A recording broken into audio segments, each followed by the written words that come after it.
And when Bobby and I returned to the U, because of our experiences during the war, we were beginning to think of peace activities, and that was at the time of the beginning of the Cold War and leading up to the disaster of Korea.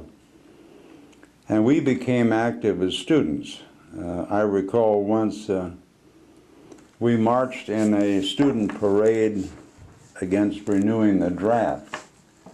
A lot of students, mostly GIs. We lived in the student GI village. And there were people out throwing tomatoes and eggs at the demonstrators. And it was that sort of thing that really got us started. And somewhere along the line, there was a vacancy on the board of the Young Democrats of Washington. And I was asked to take the appointment, which I did. And there were two of us on the board of the Young Demos in the state who began to question the re-election of Truman because of the beginning of the Cold War. We were both veterans.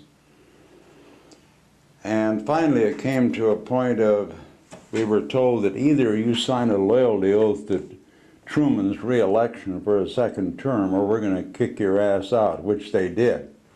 So we left. And we both became active in the Progressive Party, the Henry Wallace Party.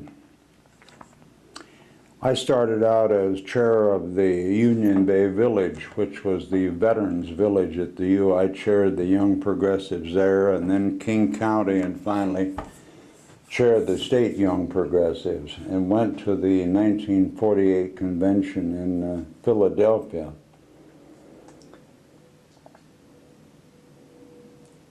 There were a lot of liberals, veterans, living in the student housing village, and among them were a handful of members of the Communist Party, also vets.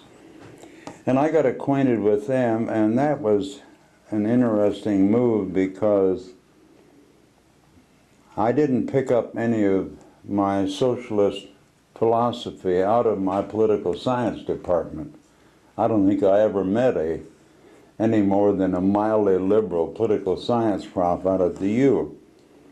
But I picked it up by being a participant and by mixing with people like these communists and other socialists and so forth and so on. I was never able to get that enthused about the Communist Party or the American Socialist Party because, to my way of thinking, the CP was far too dogmatic and the Socialist Party was far too flabby.